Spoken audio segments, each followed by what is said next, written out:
button. If I can do it, then you can too. Oh, we'll team together and we'll make it through. I've been going solo for all too long, and it's time to move on. ADHDers, ADHDers, ADHDers, ADHDers.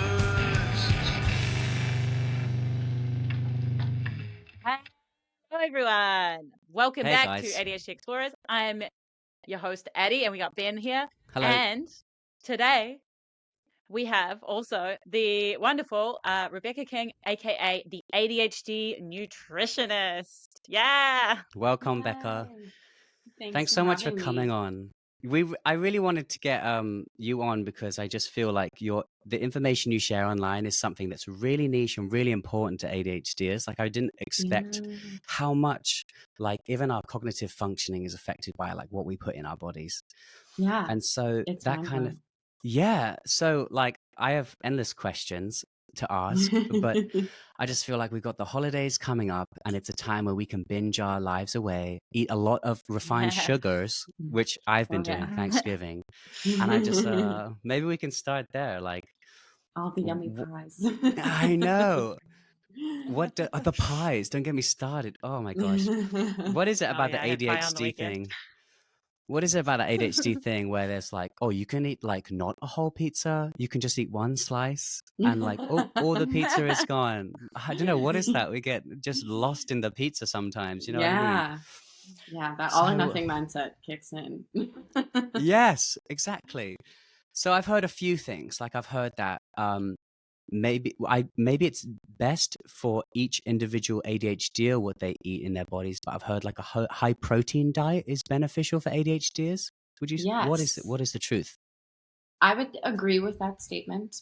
Protein provides like the building blocks for neurotransmitters like dopamine. And I find because we tend to like sugar because it is a source of dopamine as well, and it tends to be yummy, tasty foods. I find ADHDers often lean more on carbs than protein, so to speak. So it's always interesting to me when I have read literature from like Dr. Hollowell and people who will be like, hey, recommend a high protein diet. But in the dietitian world that I am trained in from, it's not actually a high protein diet. So I'm like, it might be high protein for us, but it's kind of still like what the normal recommendation is. Oh, okay. That I see when people will give like I've seen it in places being like 0.8 to 1 gram of protein per kilogram of body weight. And that's a pretty normal amount that we would recommend for pretty much any adult. So, but I think higher protein, even higher than that sometimes can be, I find it also helps with fullness. And we can struggle sometimes too with recognizing hunger and fullness. So having enough protein, especially at our meals, can help us actually feel full versus like if you're just eating, a bowl of pasta with some marinara sauce on it, you're probably gonna need a lot of pasta to feel full versus if you maybe made a meat sauce or put chicken in there or, another protein that you wanted to use. It can be a little bit more satiating. So interesting. Talking about fullness, I've heard that there's a delay on the sensation of fullness. Is that something you agree with? I would say yes. And I also find yes and no. I would say I find some of my clients sometimes are very fast eaters. So if you're eating really quick, you're all of a sudden fullness catches up with you really fast. And then you're like, whoa. It like runs in my family. Yeah. Yeah. My dad and I are the two fast eaters. And it's like, we'll be done before people are like halfway through their plate. Even my partner, I'll be like pretty much done eating. And he's like, barely made a dent in his food. And he's like, how did you eat that so fast? I'm like, how did you eat that how are you still eating? I don't know. Yeah, how are you still eating? Like, what the heck? So I would say a little bit of a delayedness. I think just we could struggle with interoception. So being able to recognize and act on our body cues. So with hunger, it's usually I'm ravenous, like hunger is screaming at you. And I find it's kind of the other end of the spectrum with fullness where it's a lot easier to tell when you're full when you're uncomfortably full, but like comfortable fullness is a little bit harder to recognize. Like satiation. It's just like, How do you know when you're it's satiated? a little blip. Yeah, I remember the first time like I started actually paying attention to fullness and being like, I mean, I'm not hungry anymore, but I'm not like stuffed. And I'm like, is this fullness? I don't know. Like it'd be Yeah. and then I get in this would get in this mental game with myself. I'd be like, okay, go do something for a little while. And if you still think you're hungry, go back and eat. But like chances are it was probably full. So it's like that same thing with emotions. Like we learn to identify what we're feeling emotionally by getting more familiar with those sensations. You're saying we can do that for eating too, and be like, oh, is this full, or is this like I'm just craving something? Yeah. Interesting. Am I bored?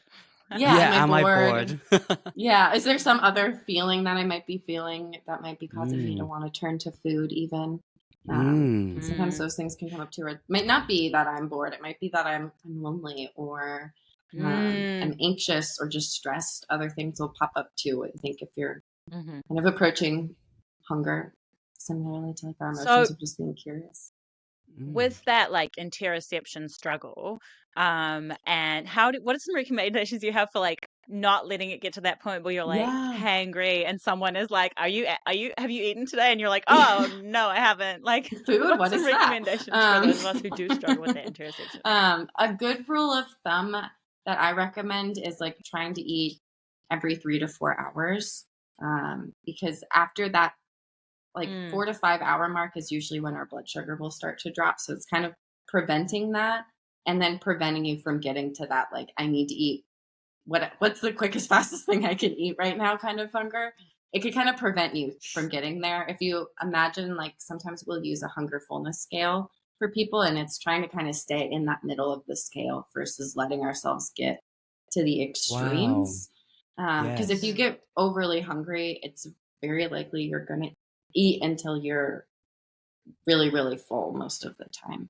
So trying to kind of stay in there in that 3 to 4 hours. Sometimes you might not really feel hungry, but if you stay in that window, I usually find a lot of my clients don't get to that point of being like ravenous. It doesn't have to be perfect.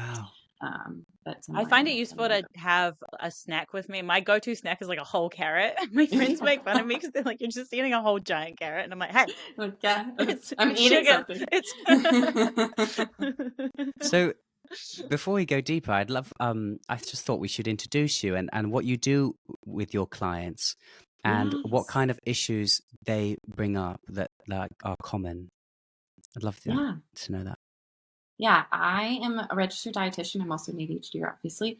But I am certified intuitive eating counselor is a newer one for me. Wow. So I help a lot of adults, mostly women, that struggle with disordered eating and binge eating disorder. And I use the intuitive eating framework to kind of help them have a healthier relationship with food, and ideally be able to find food freedom is kind of the goal. So yeah. Food freedom. In a brief description, could you tell us what intuitive eating is? Yeah. So it's a self-care framework around food. And I like to explain it kind of as like removing the shoulds around eating so you can figure out what works best for you. So you can feel your best mentally and physically, because a lot of times we're always trying to find, that one diet, right? That's going to magically fix everything for us. And all those rules often don't work for us and they're hard to stick to. And so being able to figure out those things that do work for us, I think is really nice. So it's a non-diet approach. So I will say like the goal of intuitive eating isn't to lose weight or something like that, like a traditional diet. It's just kind of being able to be like at peace around food and, being able to not be like, oh my gosh, like for me, ice cream used to be a food. I used to struggle with binge eating. And so for me, ice cream was one, like if there was ice cream in the house at some point, I was going to eat it. I would like steal my roommate's ice cream and then go to the store the next day and like scoop it out, be like, she'll never notice. She totally knew, but she was so sweet and never told anyone. I had a roommate food stealing problem too. Like, what is it? It's like, it's the forbidden food. Like, you're not supposed to have it. And so then your brain is like, makes it more enticing, right? You're like, I shouldn't be eating my roommate's cereal straight out of the box. But like, here I am at 1 a.m. Yes. And that's what happens like with kids. And it's so shameful as well. Like that type of disordered eating. It's like not an eating disorder, but it's disordered eating, right? Yeah. And it's, Like It's so bad. Yeah. the guilt spirals. Yeah. But then when you And that's take what away happens. the shame of the food itself, or the like, oh, I can't have that ever, then the want for it goes away. Yeah. Like, it doesn't mean you're like never going to want it. Like, I still love ice cream and I have ice cream on a pretty regular basis, but it's like, there's days where I can literally have 2 bites of ice cream and I'm good. There's days I don't have any ice cream. And some days there's days I have, I have Whole half pint. a pint. It's fine. Yeah, it's fine. But it's not like every time I used to have it, it was like that very much all or nothing kind of mentality with it. Or, Yeah. yeah. I felt like with ADHD, one of the main struggles I find is sometimes cooking a nutritious meal takes a lot of effort and a lot of time. Yes. And so we're always looking for little hacks to make life easier and more approachable. And so I've been just playing around with the air fryer, put some veggies underneath, put some protein on top, and it takes about like 3 minutes prep. And I don't know what you think of that, but it works for me. I love it. Yeah. I'm a big fan of, like, if there's any appliance that an ADHDer can invest in, honestly, the air fryer is like my favorite one, because like the Instant Pot that one's always popular, but like there's still a lag time. Like it'll be like, this is a 10-minute recipe, and then you have to wait for the thing to pressurize, which is way longer than 10 minutes. And then it cooks for 10 minutes. And you're like, I thought this was a 10-minute meal. And it's like 45 minutes, later you have a meal. So I like the air fryer because it's very instant. I have one that's like an air fryer / toaster oven, which is nice because I can use it for more than one function. But I love mine. You don't have to, you can even cook like frozen veggies. If you're bad with fresh vegetables, you can cook from frozen in the air fryer. So like if you get some broccoli, for instance, and just like throw some frozen broccoli in your air fryer, you can get it all nice and crispy, which is a much better way to eat broccoli than steamed broccoli, in my opinion. Steamed vegetables in general, like such a sensory, like no. Yeah, so I can air fry. I love crispy vegetables. I will say, if you don't love vegetables, like crispy vegetables, if you haven't tried them, are worth trying. Seasoning your vegetables, like make them taste good. Be okay, like using sauces and things like that can be really helpful too. Just like it doesn't negate the nutrition of them. If anything, it can help us absorb. Like if you're using a dip that has some fat in it, it'll help us actually absorb the fat soluble vitamins that are in some of those foods. So like if you have carrots, for instance, just by itself, not a bad snack, but if you have carrots with like hummus or even ranch, most people will be like, ooh, ranch is bad, but like actually you're going to get more vitamin A from the carrots and ranch versus just the carrots by itself, because your body can absorb that better. So it's like no one tells us when we're kids that you're supposed to have vitamin C with your iron, right? And it's like it's like 50% times more absorbed when you have them together compared to having them separately. And it's like, why don't we learn this in school? Like this is literally about how to make our bodies function well. Yeah. So what are those together? Can you give some examples? It'd be like spinach with like if you did like a spinach with either bell peppers on top or like a salad. I do like fried tomatoes with my spinach in the morning, and then tofu on top for the protein, and then it's like on avocado toast. So I'm getting my fat, protein, iron, and vitamin C all in like that sounds delicious. At least I know in my breakfast I'm getting pretty much what I need, like my vitamins for the day. So vitamin C helps iron absorption? Plant-based sources of iron. Oh, okay. Yeah, so there's heme iron, which is in like animal proteins, and then non-heme iron. And the non-heme form of iron needs vitamin C to help it absorb better. Yeah. Wow. So if you're taking like iron tablets, or you're getting it from vegetables, right? Yeah. Yeah. As a vegan, I have to know. Actually, that's something I found, like when I went vegan, I learned more about how those things work, because you have to learn how to like cook again, right? Yeah, and you're kind of forced to, because like it's very easy to get deficiencies if you aren't quite paying attention when you're eating vegan, if you don't really know those things. So I'd love to ask a little thing about, sorry to interrupt a little bit, but I was just No. curious, like Dr. Hallowell is always saying that we need a regular blood sugar level. And Mm-hmm. he's like, you can sip on something of a little bit. It's important to have that glucose level or something. So is there something to be said about having those like long energy releasing foods in the morning? Or I haven't seen, so it's always funny. I read a study or I read a snippet. I didn't read the study itself, but I read another, what's his name, who writes with Dr. Hollowell a lot. Dr. whoever Barkley. it I is. was reading one of a book from him, and he was talking about how like one group of kids had like a glucose type of drink in the morning, and then one group of kids had cereal with milk in it, and the group that had the glucose kind of drink, they had more inattentive symptoms, and that basically that blood sugar thing. And I was like, and they were trying to basically say something along the lines of sugar, and I was like, no, it makes sense. The cereal and milk, there's some protein in there with that, so like it's gonna make your blood sugar a little bit more stable when you pair protein with your carbs. So even if you don't have like the most like complex carbs, which I'm guessing is kind of what you're saying, those like fiber rich carbs, those are going to stay in our bloodstream a little bit longer. There can be like a nice slower curve with our blood sugar versus something that's a more simple carb is going to spike our blood sugar. But if you pair that with fat and protein, it'll slow that curve a little bit better.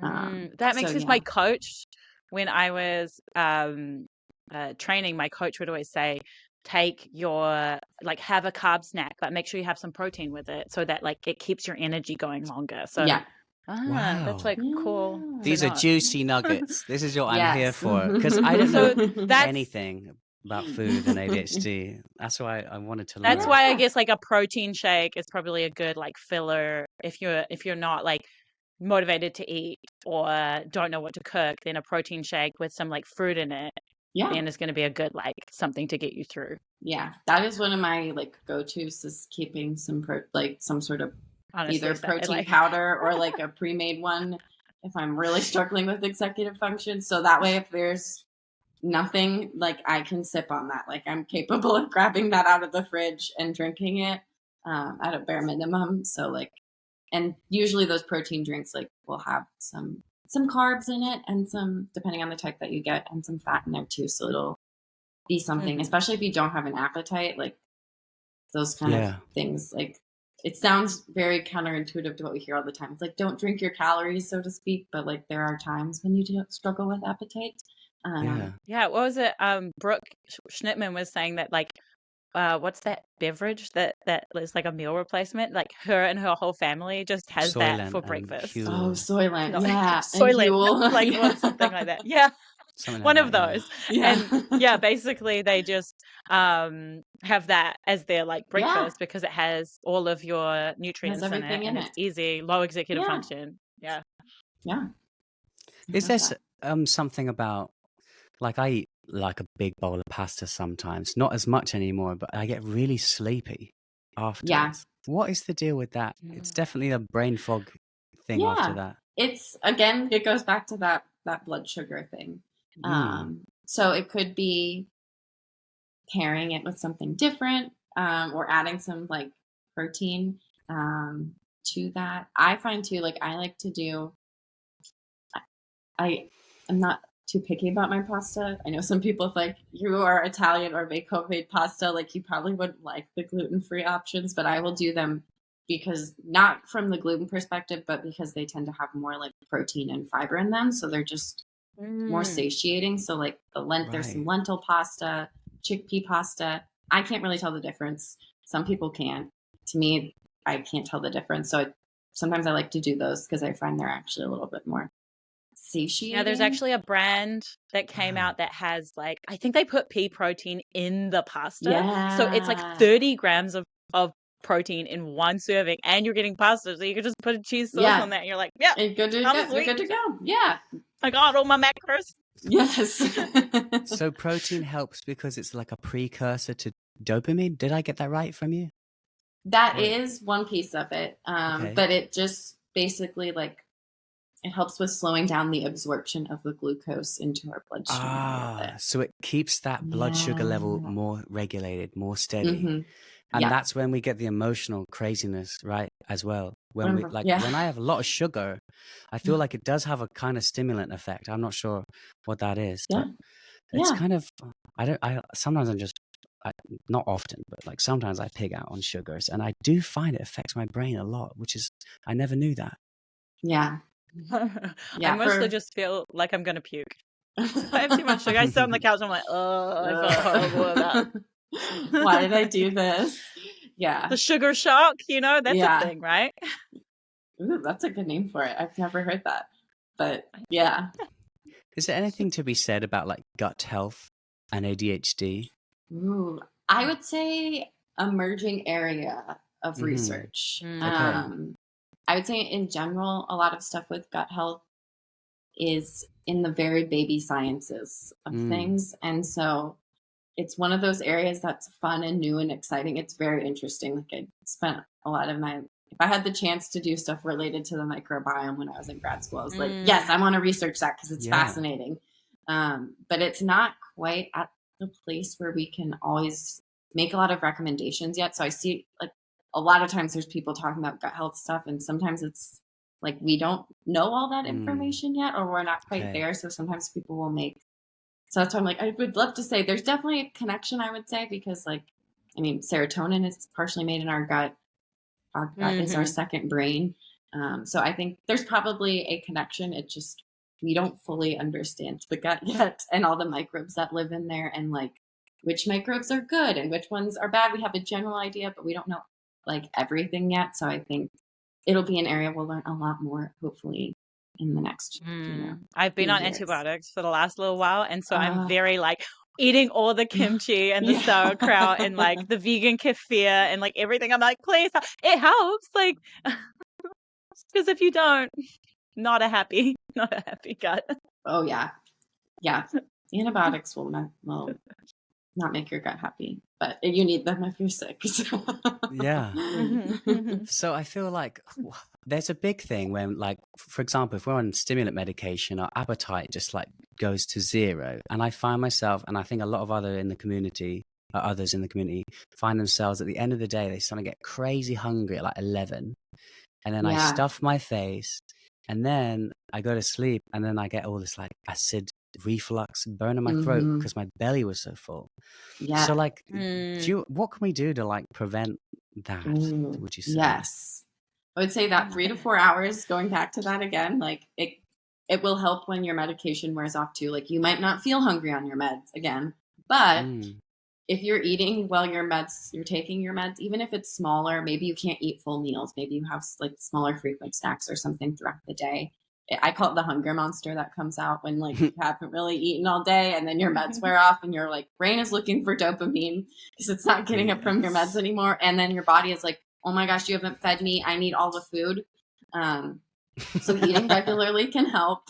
The other thing that can also help, just if you do eat a lot, if you do end up like overeating or binge eating, trying to not lay down like at least an hour before you go to bed. Even if you maybe lay in bed, but like lay at it, like, prop yourself up a little bit, it'll prevent that acid reflux basically, because when you go lay down, your gravity isn't helping kind of pull food down through your gut, so it'll kind of go the other direction if you've eaten a lot. So that can be another tool or thing to think about if you are someone who's prone to reflux, like just trying not to lay all the way flat if you've eaten a lot of food, even maybe going for, if it's not super late at night or something like that, if you want to go for like a light walk afterwards, just to help kind of like get digestion going a little bit, or something like that can also.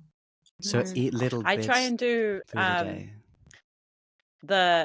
to avoid the mid like hunger, whatever it is, like relapse. I try and do my like big breakfast in the morning and eat it while I'm taking my meds or before I take my meds, so that at least I know I've got like that. What is it? They say that the Spanish do it like breakfast of a king, lunch of a queen, and then dinner of a pauper. And so it's like that's the order of like the size of meals that you're supposed to eat. So you're supposed to have like your most food in the morning and then lunch and then like a small dinner. Obviously, Yeah, everyone's different, like eat how you choose, everyone's but different, but yeah, that's the way I like to think of it. that's a good way of thinking. I think it's so interesting with And also, ADHD and it's really food. nice to have a big breakfast. I Yeah. know.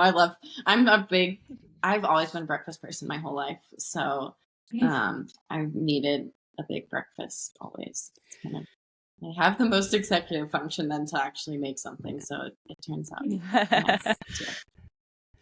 Where are They you going, said Bino? I was just gonna say that like I really like the idea of intuitive eating. I want to learn a bit more about that now. Like I'm feeling like if from just my like basic understanding, is it becoming more aware of your body's signals and using Yeah. that to make decisions?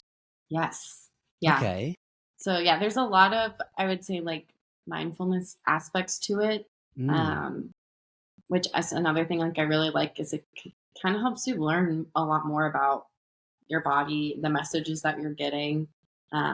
It helps me like I can now I don't look at it as like, oh my gosh, I'm out of control around food. Like if I'm feeling like I can tell if I'm dysregulated. Like am I overstimulated or am I understimulated? Like I can pick up on those things if I start to notice like how I'm feeling about food.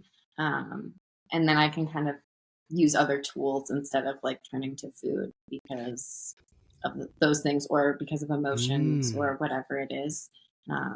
So it's just a different approach, I would say. So it's like your body scanning for emotions and in your gut, and you're taking that into the decision-making process of running your life. Yes. Is that what you're saying? Yeah. Yeah. Okay. So I imagine a lot of what you do is kind of like, I don't want to reduce it just to 2 words, but like you're kind of like a food therapist in a way. Like I'm sure there's a lot of like that's what my food best trauma. friend. Yeah, that's what my best friend will call me sometimes. She's also an ADHDer, but that's what she'll be like. She's kind of like you basically are a food therapist because it is. It's a lot of stuff that comes up. Like even when you, Addie, when you mentioned the thing about like sugar, when parents are really restrictive with sugar. I have so many clients whose parents were like, okay, sugar is bad. We have to restrict it. We have to have all these rules around it. And then my clients, either in their teen years or when they move out of their house and go off to college, all of a sudden they have all this access to sugar. And now that's all they want. And it's, that thing they finally have access to. And so they're like, now I want to eat all the sugar that I can, or they're past that point in their life. And now they're working with me and they're like, it's just been this thing I've never learned how to eat because no one taught me that like how to just eat a cookie and move on with my day. So now I have to eat 6 cookies or whatever it is, or something that's not even that much. Just like I always have to have a lot more sugar because no one has ever taught me that like it just adds that extra specialness to it. Yeah. So this is something I'm quite familiar with in a way. Like I feel like a lot of ADHDers, we feel these uncomfortable emotions and we go to comforting ourselves, whether that's sometimes with binging Reddit or Instagram or binging food. And so I'd love to, if you could help us understand what that process is to kind of build a better relationship with those comforting behaviors and habits. Yeah, because I think there can be times where I think comparing it with social media is great because there can be times, right, where like getting on social media can be helpful for us. And then there can be times where it's too much or it's like it's completely distracting us from what we need to do, all those things. And I think food can kind of be the same way, like where it can be a tool to comfort ourselves where it might not be like problematic. Like I remember once I had an ex and when we broke up, I was like, I'm going to go get ice cream. And I got ice cream with my dog. We had a lovely little date. I knew it wasn't going to fix my like how I was feeling, but it was just, like it made me feel a little bit better in the moment versus being like the girl crying over a breakup with like a whole carton of ice cream, eating the whole thing. Like that probably doesn't make her feel very great where it's like, okay, cool. A little bowl of ice cream isn't going to give me, I'm not going to feel sick afterwards. Whereas like if you're crying into a whole container of ice cream and eating all of it, that probably doesn't make you feel as great. So I think recognizing like, what am I feeling? And can I identify that? What do I need or what might help with this emotion that I'm feeling? And some of my clients will make like a little visual of like tools that they can use. Kind of like if you've seen the dopamine thing, kind of like that. Just like what are my other options for emotions? Like, Right. like same thing. Like when I'm feeling X, here's the things I can do. And sometimes we might need like, is there something like, do I need distraction? Do I need to talk to somebody? Do I need to actually maybe work through this emotion in some way, like actually sit with my feelings? Or maybe I need to just do something that's going to make me feel a little bit better. But kind of thinking about like, what do I need right now and what would help? And sometimes food might be that thing. And if so, like enjoy it, like really savor that food, be mindful about it, check in with your fullness. And then other times I might be like, you know what, actually I need to, I think it'd be better if I just called someone instead of, opening up that bag of candy or whatever. That might probably help me more than the food will. I love that you say that, you can still have the food, but just do it mindfully and with an awareness of emotions. Yeah. Because we don't like with being told intention. what to do. Yeah, exactly. Yeah. None of us want to be told what to do, so it's not going to help. But yeah, having like an intention, it being more intentional versus like that, maybe putting a little bit of space between that impulse and action a little bit of like checking in, right? Like, ooh, how can That's so I? hard. That's like building that space. It's so hard. It's so hard, but it helps so much when you can. Like, and it doesn't happen all the time. There's still times we're going to be impulsive because we're impulsive people. Some of us are. But just putting a little space there to be like, okay, at least I can tell myself I'm eating X because I'm feeling X versus like, why did I eat this? And before you know it, the whole thing's gone and you don't feel great.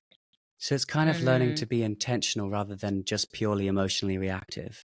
Yeah. And that pause helps make that better, makes it more intentional on purpose. I love that. And it reminds me of a little bit of like the atomic habits kind of thing, where you recognize where that habit is coming from. Like, trigger, am I seeking comfort? Am I trying to ignore something? What am I suppressing? And then you're finding other ways to kind of fulfill that. Or you can still have the food. But I love that you say that there's healthier ways to fulfill that need. And that's what we're really doing by having these addictive behaviors. Yeah. And I even find sometimes we're pushing down the feelings, just the feelings themselves. I find for a lot of my clients, the emotions feel so big and scary, especially if they haven't done therapy or those sorts of things. So they'll turn to food as a way to push down those feelings. And then you're so full that that's all you can think about. And then you feel guilt and shame. So you can kind of be distracted by those emotions versus like what you might actually be feeling.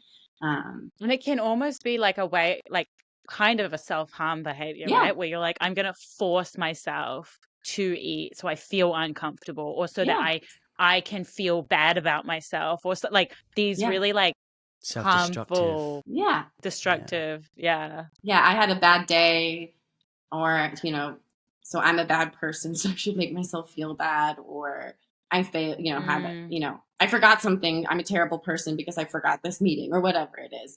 So now I'm just going to eat. So that's what I think about is the food, not the other thing that maybe is the root of it all. So I'm wondering, on a kind of like related note, what are your recommendations for people who struggle with like rules and restrictions around food? Because that's a big thing for like a lot of people. They're like, can't eat X until I've exercised, can't have like these types of foods. And, like we mentioned before, anything that is restricted, your brain like wants it more, right? So do you have any recommendations of how to like get rid of some of those rules that we don't even know we have sometimes? Yes. I would say check out the book Intuitive Eating because it will kind of put rules into a list for you that you can maybe work through one at a time or kind of challenge, because it's hard. I would not recommend just like letting go of all of your rules all at once because that can feel very chaotic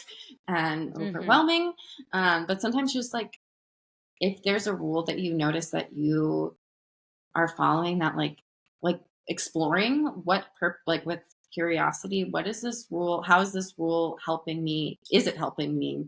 Is it, causing me just to feel guilt and shame? Is it something that I'm actually like able to keep up with too? Because sometimes there's these rules that we're just constantly trying to do, and they maybe don't really serve a good purpose for us. And then we just have an extra layer of shame because it's like, oh my gosh, I was so bad because I ate carbs. And it's like, it's okay to eat carbs. Like if you don't have to eat low or no carbs, it's perfectly fine to eat carbs. So it's like, maybe I need to just explore my relationship with carbs and not just try to just constantly be avoiding them, because that's, again, just going to make me want all of the carbs to kind of neutralize those things. So I think getting curious and exploring without judgment, like how those rules, you know, serve or don't serve you, or like, do they limit you with things? Because I know for me, like, I would be like, if I binged, it would be like, okay, well, you can't go hang out with friends and go socialize, which is going to be good for my mental health. But being like, oh, I binged, so you have to spend the night in. And then I probably end up binging again because I'm just sitting around on my couch watching TV. So it just happened again, and I punished myself. So it was just like, why that rule doesn't serve you to do that. So it was an easier rule to let go of, because it was like, that's not helping me connect with people and live a fulfilling life. I can let that go as I'm working on my relationship with food. So yeah, sounds like there's a lot more. so many rules that we have that we don't even realize. When I work with my clients, like, oh my God, I keep catching these rules. And it took me months into intuitive eating where like these little rules I didn't even realize I had would like kind of bubble up to the surface, and I'd be like, what? Why am I doing that? And then the farther I got along in the process, it was easier to like challenge and let go of those rules. But at first it felt really scary to be like, ooh, like I had a preceptor during my internship bring me like a Starbucks, like it was a white peppermint mocha. I will always remember it. But she brought me a Starbucks drink, and I was like, I only drink black coffee then. That's all I drink. And no drinks with calories. And I remember being like, well, she just bought you a Starbucks. Like, you're going to have to drink this because you can't be rude and not drink it. And then it was incredible. And I was like, I don't want this every single day. This is a little too sweet. But I was like, but it's really good. And I like lattes. And who knew? Now I have lattes when I want to, versus just only drinking black coffee. I barely drink just black coffee now.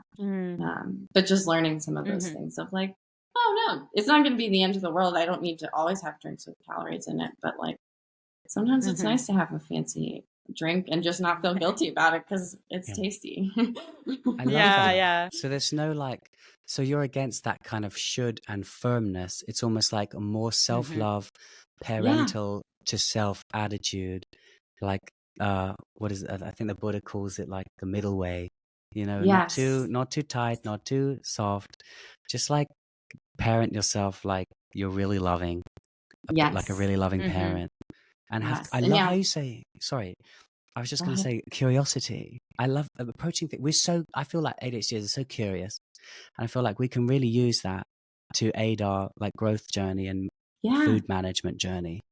Yeah. It's just, if you try and view like every eating experience as just like an opportunity to learn more about yourself and your body, and using curiosity as a way to do that. Like, it's not like a pass fail when you sit down to eat kind of thing. It's just like, let me take information in and like reflect afterwards. Like, would I do something differently with this eating experience? Whether it's like how I seasoned the food, where I ate the food, what I was doing while I was eating it, all those kind of things you can kind of think about. And it's not like, oh, I did bad or not. Sometimes I remember once I made food and literally was so glued to my TV and phone that I just finished it and like genuinely thought my dog ate my food. And I was like, I don't even remember eating this. Wow. And then I went back for more food because I didn't remember. And then, halfway through I'm like, ooh, I'm really full. And it wasn't like, let me beat myself up about it. It was like, okay, note to self, like if we are going to do something, we probably don't need to be on our phone and watching TV at the same time. Like, that's too many distractions. Does it still happen sometimes? Of course it does, because we're all humans. But most of the time now I'm like, okay, pick a screen or have no screens. I like try and listen to something instead, so I'm less distracted. But I still have some sensory input there. But just kind of figuring those things out. I mean, it's not all bad. So. I just had, a random memory of you're talking about food curiosity, Ben. I remember one time we were hanging out and you were like, had a digestive biscuit, like a chocolate chip biscuit or something, and you're like, what if I put pate on it? Oh, Yeah, well, that's intuitive eating, isn't it? What you're will like, this taste like? That was weird. I mean, sometimes the curiosity does not work, but you got to try things. Yeah. Yeah. I think I was going to say there's something to be said about, okay, there was a period of my life where I wasn't mindful at all. I was just purely emotionally reacting, acting on default emotional behaviors. The last few years, I tried really hard to become aware of the sensations of the body as I live my life. And I started to eat and taste food. Like my attention would be on the taste and the texture, and I'd get more immersed in the food. And I thought, wow, there's been so many bites of food in my life that I did not fully experience. And I just wanted to mourn them for a second. Like, wow, all of the Yeah. flavors I've missed out on because I was just distracted or not paying full attention to the food.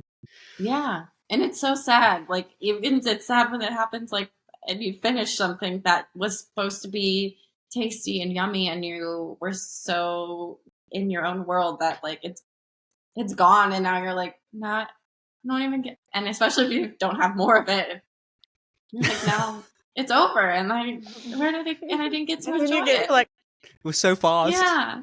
Where's the joy? Yeah. Like, I feel like there's something to be said about like the anticipation of cooking something. Like I know that I can do a lot of quick and easy food preparation. That's what I want most of the time. But there's something to be said about taking time to do something really loving and tasty for yourself. And I feel like eating that, I definitely find myself paying more attention because I'm like, I crafted this and I don't want to miss out on what's in there. Yeah. So I don't know what that's called, but like, I guess it's like mindful eating, would you say? Yeah. Yeah. Okay. Yeah. Cool. Really like putting the energy that you would put into making a meal for someone else, or like if you had guests over, but doing it like for you as an act of self-love. Yeah. I like to have like date nights with myself and make like, I'll put on like, I like to have like Frank Sinatra on in the background or music, like unless I'm in if I'm making dinner for myself, it's probably that music. But sometimes I'll put on, I like EDM most of the time. So it's either that or Frank Sinatra when I cook. And then just like have like an enjoyable dinner to myself, like plate the food, get to sit and like savor it and enjoy it. But it's all just for me. And like normally I'm more motivated to cook for other people, or it's something really quick and easy. And that doesn't happen all the time. That might happen like once a month that I do something like make that really nice meal for myself. But it's just a nice, like, it's that to me is a version of self-care, because it is meeting a basic need. Food is a basic need. So it's like, how can I make this just an enjoyable process? I know for not everyone like really enjoys cooking, but sometimes I can get my head in that right headspace to really enjoy it. And just kind of like enjoy the whole process of it, and then really get to enjoy the food that I've made myself. Do you do like little forks? Yes, little forks and little spoons. What is it about that? I feel like it makes it more delicious when you prepare a fork to perfection, the ultimate fork. Yes. You know? And then it's like, such wow. a neurodivergent thing to be so specific about your forks. Yeah. Yes. I put a fork in my mouth and the tines are not aligned. I like immediately huh? It belongs in the trash at that point if I can't fix it. It's been so wrong. Yeah. Dude, I find it weird when you get a really deep spoon and the edges are really like, what's love with a deep spoons? Really deep. I'm talking like a heavy curve, and it just pulls your mouth wide open. Like, I wasn't ready for this. That is weird. I tell you, it was so sensory. My mom, it's like, I didn't realize that was a thing. My mom, she doesn't think she's neurodivergent at all, but you know, typical mom. And she'll be like, my whole life, I've had to set the table with her having a small fork. Like whenever I'd set the table, mom always had a small fork. And then eventually I was like, I kind of like the small fork better than the big fork. And then I like started learning, like, oh, small forks and small spoons are like a thing. And I was like, oh my gosh, like my mom and I were the only ones at the table who would eat with that silverware. But it was just like always when you sat at the table, like we had the small silverware, and then everyone, my sister and my dad had the regular size. Like it was not a big, like, just we didn't even think about it. But yeah, it has to be like the right utensil But I or swear it just makes it more normal. delicious. Like in the same way that, I don't know if you've ever tried this, but if you get a bit of Coke and put it in a shot glass and just sip it, oh my gosh, Ah, does it taste better for some weird reason? I imagine it's the same with mini forks, because you're not like ah. overwhelmed with all the food information, if I can put it that way. You know, it's a little nubbin and you're tasting Yeah. all of it. And there's lots Mm, of room in your mouth. Get the yeah. I'm gonna have to go get a can of Coke and try that now. Yeah. Oh my gosh. It's just, and I guess that must help with portion sizes. If you have small plates, like my partner always has small Yeah. plates, and I feel like because we've started to have small plates, my portions aren't outrageous. I had these big plates growing up, and we would fill them full, and I'd be stuffed Yeah. silly. And just having a smaller plate has made it more automatic that I put less food on. Yeah. I don't know what you Yeah. can And do it that. doesn't look like there's not as much like space you feel like you need to fill. I have some really pretty plates, but they're massive. And I definitely notice the same. Like I don't eat with them unless it's like a snack, like my girl dinner, but I call it ADHD charcuterie. That's when I will use those plates. ADHD charcuterie is great, where you're like just chuck all the random things on a on plate. a plate, and it's a meal, and I like it. Some hummus, some cheese. Wow. This is a thing. I do this, but I didn't know it was a thing. I call it like squirrel food, because it's like little. You're just little snacks. This, olives and this and this. And There's no shame in having a charcuterie board for yourself for dinner. Yeah. Like, hey, the I novelty did is that great. the night before Thanksgiving, and it was so good. I had like, it was, and I really enjoyed it. I was like, this is so nice. But yeah, when girl dinner came out, the little like TikTok with that, I was like, this has been ADHD charcuterie. Me and Bree from Current ADHD Coaching, she was like, we both have called it ADHD charcuterie for forever, and we were like, this really has a name. Like, I get the song, it's good, but like, ADHDers have been doing this forever. Like, I'm glad you guys, the rest of the world has ADHD charcuterie. Yeah, like I'm glad the rest of you are on the same bandwagon now, and like you like snack foods for dinner. So that sounds nice. So I want to hear more ideas of what to put on the ADHD charcuterie now. If you guys have anything and everything. Olives, hummus, carrot sticks. I got my vegan salami. Just like when I get a fancy vegan cheese and then I'll cut a slice out, I'm like, look at this. This is $12 worth of cheese in one spoon. Trying to think, what else do I put on here sometimes? Like pickled vegetables can be really yummy. I think that's what I feel more guilty about than the actual food itself, is like how much it costs. I'm like, I just ate $15 worth of food in one bite.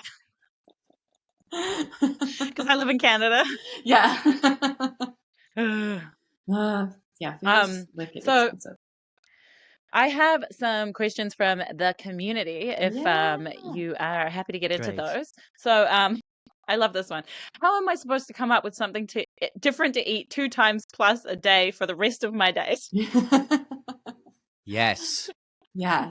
If you can automate some of your eating, like, or have options within those meals, like I have the same breakfast every day. I eat pretty much some version of toast with a fried egg, and then either like avocado. Sometimes I'll do cottage cheese because if my avocados aren't ready, that might sound weird on toast, but I like it. Other things like that's like I have some version of that every morning, and then lunch I usually either have leftovers or a salad. My snacks, at least during my work week, are a little bit more automated too. Like I have a couple things I can kind of pick through, and so I just have them all in a basket and kind of pick what sounds good then. And then dinner for me is like the one where there's more variety, or kind of switch it up on a more regular basis, and not just. And then the weekends I don't really plan. I just kind of end up eating out or doing whatever. So it makes it a little bit easier. But yeah, if you can automate it, like so that there's just less thinking involved.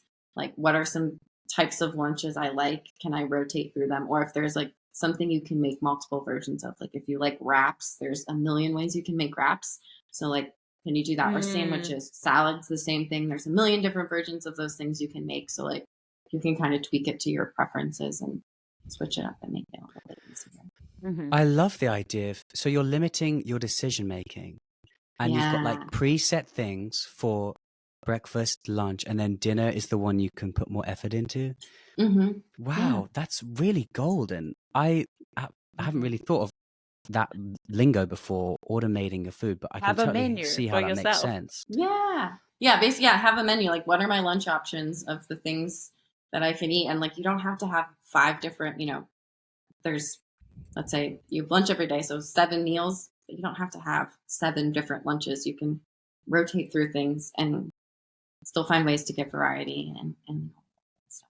Mm-hmm. I want to hear that again. So for lunch, you say you have some leftovers sometimes, or something. You have few things that Yeah. you can do. Yeah. Yeah. Like for me, salad with chicken is something I can make like that. So I'll do that. Leftovers, because I can reheat them. Sometimes I'll just do, if I've gotten hyper focused and forgotten, I'm like, oh gosh, I need to eat. I'll just basically take a bunch of snacks and eat them as my lunch. I have my instant noodles, and then I Wow. can just change what I put on top of it. So I like fry vegetables or tofu Yeah. or like fake meat, and then you're adding, I think, what's her name? Eating with ADHD, Nicole. She called it Yeah. adding in. Yes. So it's like the opposite of like the restriction. You're like, okay, well, this is a pretty nutritionless meal, instant noodles. What can I add But to I it? can add in broccoli or carrots or like tofu to make this more nutritious. Yeah. But it's still low executive function. Yes. Yeah. There's another dietitian, and I don't remember her name. She's coined the term like eat what you want, but add what you need. And I would like that mindset of like, what do I want, and what can I add to it to maybe nutritional yeast nutrition to everything. Yeah. It's such a vegan thing. I really like the idea that you got like a kind of like baseline foundational things you have for breakfast too. Like you said, avocado toast is it makes grocery shopping super easy too, because I buy pretty much the same things for those meals. So when those things are low, it's easy for me to tell, because it's not like, oh, I need to go find a new breakfast to make or a new recipe or a new thing and have to like go buy new ingredients, because it's like stuff I buy so every week. So I kind of know what to expect too. So that's nice. Overnight oats are the other one. That's my like quick need. Yeah. That's a good one, because it's like someone actually asked any tips for a quick healthy breakfast. So on that note, I guess overnight oats, because you can overnight oats. Sometimes you can buy them. I now have more too. energy at night. Yeah. It literally takes 5 seconds and really hard to mess up, because you just get a mason jar, shake it up, and put it in your fridge. If you forget about it, they last a couple days too. So like it'll be there for another breakfast later this week. They even make cups now that are like you can get from the store that are like pre-made overnight oats. So if like you're really struggling, those are a good option. I still have to add like a little bit of, I usually add some fruit and nut butter to it, because it's not, I find, enough on its own to be a meal for me. Like a protein drink and a piece of fruit. It's another super low executive function kind of breakfast. Frozen fruit, or not frozen fruit, but like smoothies are something some people can do in the morning if you have enough executive function to do. That's kind of quick. Trying to think. What I was saying frozen for. Like frozen breakfast sandwiches. You can either, if you like prepping, you can prep your own in advance and freeze them. Like you could do frozen breakfast burritos or frozen breakfast sandwiches and then heat them up and eat them. Or you can buy frozen ones from the store if you don't want to do prepping. When I know I have to be up early and like if like stupid early because we're going somewhere, then I will get one of those, because it's literally like throw it in the microwave while I make my coffee or do something else, and then it's like I have a hot breakfast. And yes. I used to maybe not the healthiest, but like whatever, it's good. It's in my face. Yeah. When I'm like really, I'm a time sensitive thing. Like those little, like those are good like backups to have. I also keep some frozen meals like just as backups if I don't have like any executive function of like, what can I heat up? I'm a big fan of Trader Joe's and Aldi, but I will keep 1 or 2 frozen meals from there that I can just heat up and eat. Sometimes I might add like we have a really good one right now at Trader Joe's. It's like a verde chili chicken and rice rice and cheese, and it's really good. But sometimes I'll add a little extra cheese, or like if I have avocado, I'll put that on top, or some salsa or something, just to add like something a little fresh to it. And that's really good. If you struggle with making avocado toast, you can also find the cup. There's some cups of like mashed avocado that you can just use to like spread, so you don't have to mash it up yourself. I have used those during seasons of life when I still liked avocado toast, but I couldn't get myself to mash it up, or the avocados were just really inconsistent. And I was like, all right, I'm just getting these because I really want my avocado toast, but the avocados have been really hit or miss. So those are kind of another good option. I buy bananas just to ripen my avocados, so that then like they sit next to them, and then I'll use them like for banana bread or smoothies. So I'm not only like I'm not just wasting these bananas. But my friend was like, "That's like the most first world thing ever." But hey, it works. Trying to think, there's some other ones you could do too. Tomatoes, if you put them by avocados, those will help ripen them too. Oh, they also help with the ripening. Yeah, I'd Google like ethylene gas producing like fruits or produce, and you can find bananas aren't the only ones. There's a couple other ones, but bananas are like the strongest. But then it forces me to occasionally have a banana in my smoothie and get some potassium. Yeah, I like to freeze. I will freeze them right before they get too browned, and then I'll use them in a smoothie, so then they don't go to waste.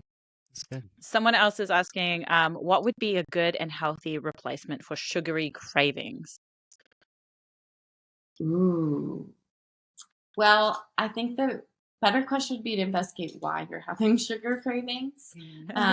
Because like we mentioned with the restriction, like if you are craving sugar for whatever reason and just keep pushing off the craving, it will just keep growing and growing and growing until you finally have sugar, and you have a lot of sugar usually.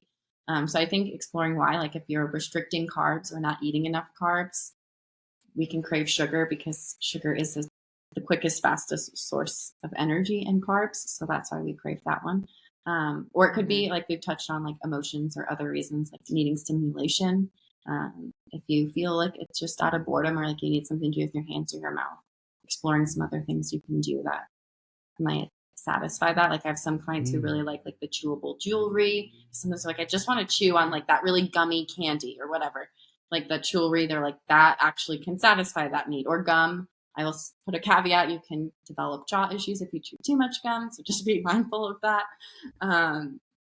But some of those things, like if you're genuinely hungry, like don't use them as a tool to restrict because it won't help. But like if you know it's just like dopamine, like I always have fidgets on my coffee table because there'll be times I've just finished eating dinner and then I'm like, I want to go get something to eat. And I'm like, you literally just ate. I know I'm not hungry. My brain is looking for dopamine. So I will pick up something, and just playing with it gives me enough, like something to do while I watch TV, because I often just can't sit and watch TV. So that's great. Having that other thing is really helpful. So if you're craving stimulation, if you feel like that's the core of your craving, just chew on something. That's a really cool like outlet for it. That's a bit healthier. Yeah, and like and again, if you're hungry, please go eat something. But like if not, like go find some other things. Some people, even going for like a walk or something that's going to give you a big burst of dopamine. Doing physical activity in some kind of way. So doing some that you enjoy would give you even more of that. Even like having like a little dance party in your living room or something like that could be, a fun way to get a little burst of dopamine. Yes. And see, I love that. See how you're feeling afterwards. So I'm not sure if there's one specific answer for this question. It's, what is the most important food to keep in my diet regularly? Ooh. That's a good, like one food. That's hard to pick. Yeah. I would say to keep your, honestly, this is going to sound very different, but something that you enjoy, whatever it is, like a food that brings you enjoyment and satisfaction, because that is like the mental piece of fullness is satisfaction. Or that's how I like to think of it. So like if you're only eating like, let's say like super healthy food that's not very tasty, like I always think like if someone's like doing a diet of like brown rice with steamed broccoli and like baked chicken with like maybe just salt and pepper, like not very seasoned or tasty at all. Like It sounds like the bodybuilder diet. yeah, like that kind of diet. Like that's what I imagine. Like, and people will be like, why do I keep binging on food after this? Like I ate, I should be full. It's like, well, there's nothing. Your brain wants something that's, satisfying. So having something to like help you stay mentally full in a way, or thinking about it that way. So if food's not satisfying, you'll keep eating. Like, you'll just keep eating most days. Yeah, we'll have like a piece of chocolate or just some chocolate, because chocolate is really like satiating. Like you can suck on it or like dip it in your tea, and it's like that. Like there's something about cocoa, and there's apparently something. I think it's like, especially women, we crave chocolate on our period because if you have actually like cocoa nibs, it has iron in it. Yeah, and magnesium. So I guess that's another thing, is be like, am I craving actually chocolate, or am I craving iron? Where am I at in my cycle? If you if you have a menstrual cycle, that'd be another thing to think about, is where you're at in your cycle, or tracking your cycle and your cravings, and you can probably map out and notice a pattern between those. And if I'm coming up to my period, I'm just like, I'm gonna eat a whole block of chocolate. I deserve it now, because my body's gonna go through. That phase is when our, like, I'm sure you've probably talked about it in other episodes, but yeah, like that luteal phase, or weeks leading up to our actual period, our estrogen levels drop then, and estrogen and dopamine are connected. So our dopamine levels drop even lower than what they already are at. So we are especially tend to have more severe premenstrual symptoms than neurotypicals who don't have a menstrual cycle. So, someone else is asking to stay hydrated. Could it be a good idea to drink infused water, teas, or fruit-flavored water? Absolutely, yes. However you get the water in your body. Yes, yeah. Like if you need to add flavor enhancers in there, so it means you're drinking water, like go for it. If you need to infuse fruit in there, go for it. Carbonated water is something you can also. I like a little fizz. So like drinking carbonated water, I find helps. I know it might not be the best for your teeth to drink it all the time. But it is a nice way. Like if you need the fizz, if you're trying to move away from maybe drinking soda and you want something that's more hydrating, carbonated water can be a good alternative. But yeah, that helps you drink water. I also would say, like, think about the container you drink in, having like a bottle that you really like. If you like drinking with a straw or not with a straw, like a lot of my clients are very specific with the type of cup that they have or that they can drink out of. So thinking about some of those things too, of like, can really make a difference. I love that. Making it like, it's almost like journaling. I always recommend to get a really nice pen, get a really nice book. And so you want to do it. And you're saying that, you want to sit down and write and like, feel the pen going across the paper, and like this is satisfying versus, it's the same thing. Like it's the weirdest thing. Like this cup I got from a restaurant, I could drink water from it all day long. I have a really nice stainless steel water bottle, and because the mouth hole is too small on the lid, I can't drink it fast enough. So I end up not drinking enough water during the day. But this free cup that I got with a meal once, I can drink water out of that all day long. I love that. Well, that's funny. I feel like I almost have the opposite problem, that like if it's too big, I just spill on myself. Same. Yeah. You want to hear my weird tip? Is I have loved going to 7-Eleven and I and getting those big 0-calorie sodas. But now the thing I love to drink water out of the most is those big paper cups with the straw. I feel like I'm at a restaurant. I feel like it's a good time. I put cold water in and I drink it so quick. It's crazy. Just the use of the straw, and I'm like, oh, I'm on holiday or something. I don't know. I just get so hydrated. It's so funny. But then they leak because they're paper cups. But damn, I stay hydrated for that time. Yeah. That's a good I love one. that question. Another question is, what supplement can I take, as foods are hit and miss depending on expectations? So making sure you're getting your micros. Yeah, your micros in. A multivitamin is usually like a safe bet. If you are someone who really struggles with like your intake, a multivitamin is probably good just to cover the bases. I'd probably also, like, if you really do struggle with getting in enough fruits and vegetables and eating variety, like having your doctor do your blood work to make sure you aren't deficient in any minerals or vitamins would be something else I'd ask, like at your physical, like at least in the US, if you have health insurance, you usually get one physical a year. So like you can always ask for them to do that, or like let your doctor know, like, hey, I don't eat a lot of, fruit. I'm trying to eat more fruits and vegetables, but I really struggle with it, or I have sensory issues with food. Like, can I make sure that like I'm not deficient in anything? Would definitely be something that's worth checking, because a lot of those things, if you're deficient, might make your symptoms worse with ADHD. So.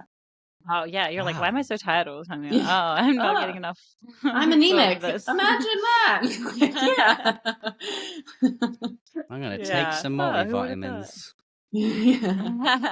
I will say you might want to stay if you do take a stimulant, an amphetamine-based stimulant, taking large amounts of vitamin C within like an hour before and after can make your meds less effective. Most multivitamins shouldn't have enough in them to really interfere with it. But if you feel like your multivitamin just take it in the evening. It won't make a difference if you take it in the morning. I was curious about that because, like I said, I have my spinach and fried tomato and on toast with my tofu. So then I'm like, oh, it's got protein, so it's a good time to take my meds because protein helps your meds absorb. So the vitamin C that's in that tomato is probably like enough to help absorb the iron, but probably not too much to like interfere with my meds. Yeah. So like it's really hard to figure out because I find different things everywhere. But I have a little med interaction book, and that one says to avoid like mega doses of vitamin C, which would be like what you get in like when like the specific vitamin C tablets, so like it's like 1,000 micrograms or whatever. Those will definitely interact, but like a little bit of tomatoes. I've seen it in Facebook groups too. I'm in like sometimes I'm just kind of lurking in them, and I've seen someone be like, "Oh my gosh, I have a smoothie every morning. Now I can't have that." And it's like, even if you had the most vitamin C rich fruits, it's really hard to get to 2,000 milligrams via food in one sitting. Okay. Like, it's really hard. Like you'd have to get to like, I did the math once, red bell peppers have like some of the most vitamin C, and you'd have to have like 13 cups of chopped bell peppers in a sitting to get to that. Okay. And like, I don't know any person that's eating that much red bell peppers at all in one sitting. So like, you're probably good. But if you take an immune supplement, definitely like wait outside that window to take it as well.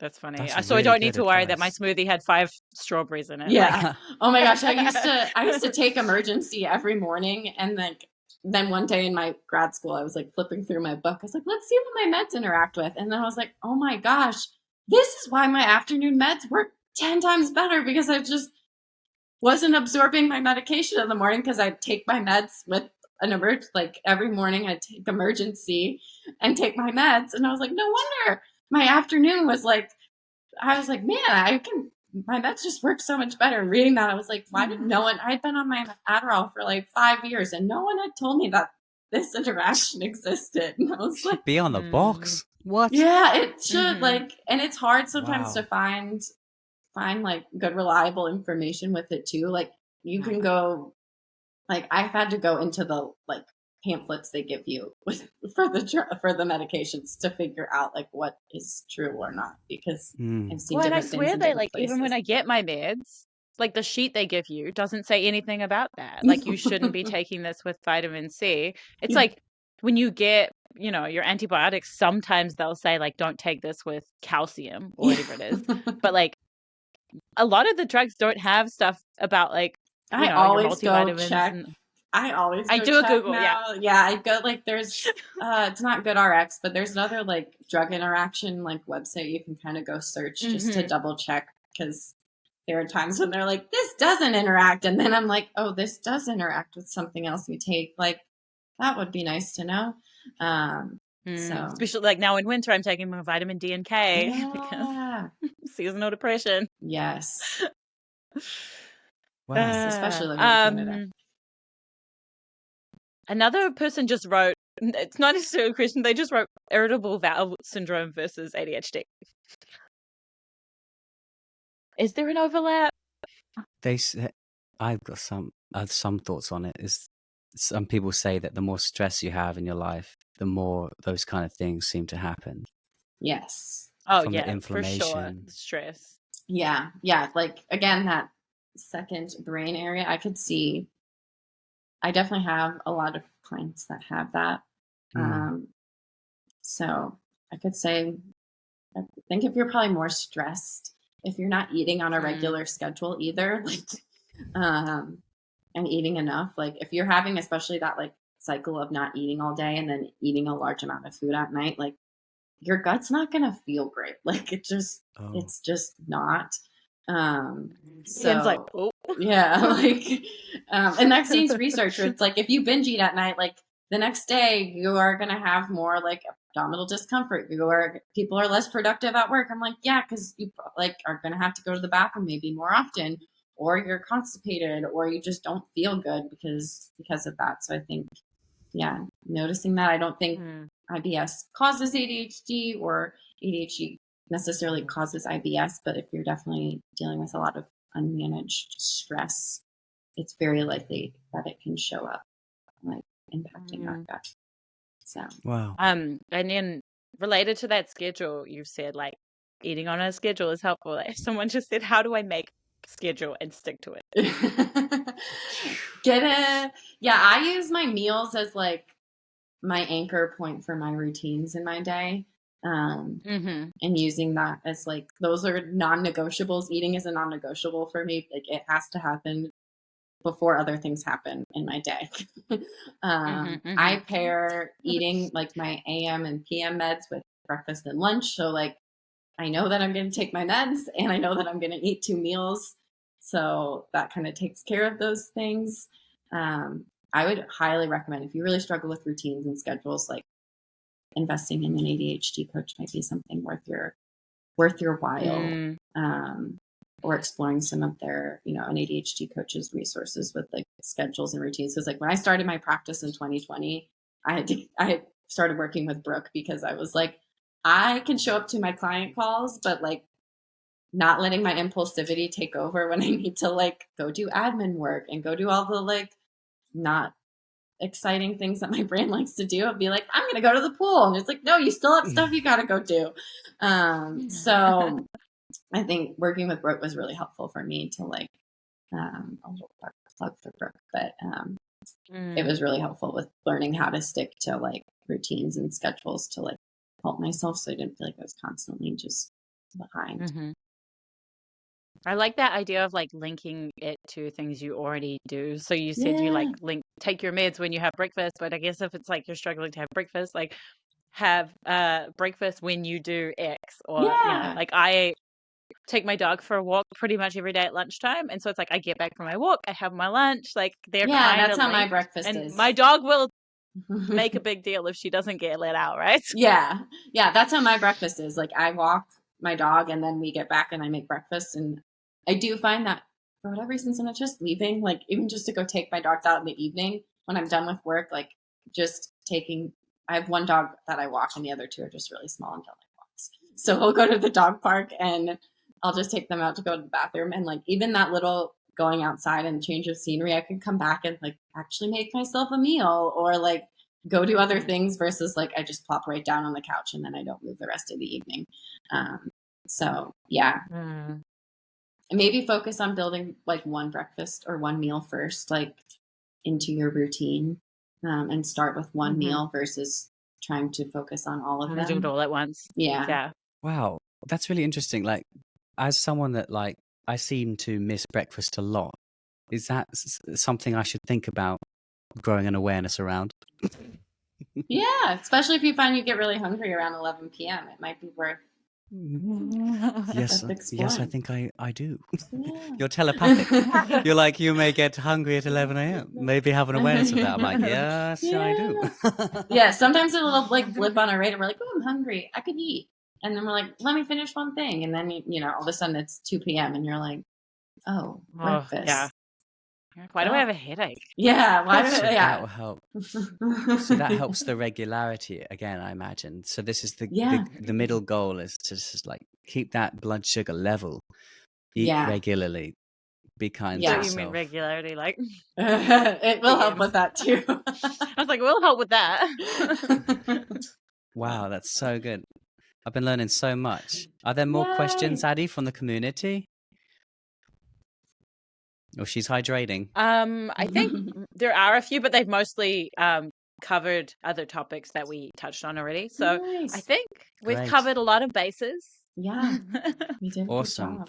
I hope you found this, listeners. I hope you found this really, really useful. I know I have. It's given me a lot to reflect upon. So, Becca, do you want to let the people know where they can find you and your resources? Yes. Yeah, I'm most active on Instagram, so you can find me at ADHD.nutritionist there. I'm also on Facebook too. I have a TikTok, but I don't use it. So if you follow me there, you won't really see any content. Cool. We'll do it anyway. But yeah. And I can link an article, or I can send you guys an article if you want to link it Sure. for people.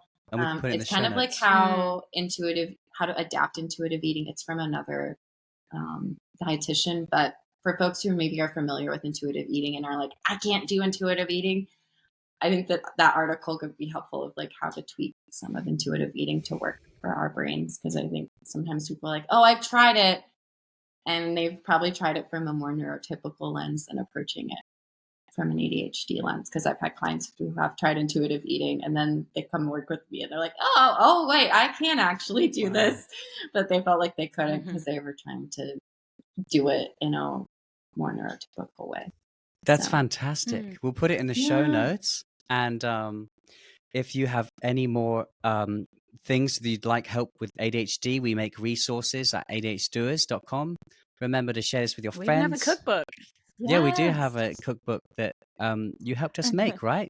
I swear it's your one. Yeah. I think I looked over some of the recipes. I remember correctly. So it's a bunch of helpful recipes made by Becca, and it's super fast to prepare. That's in part of the Everything bundle.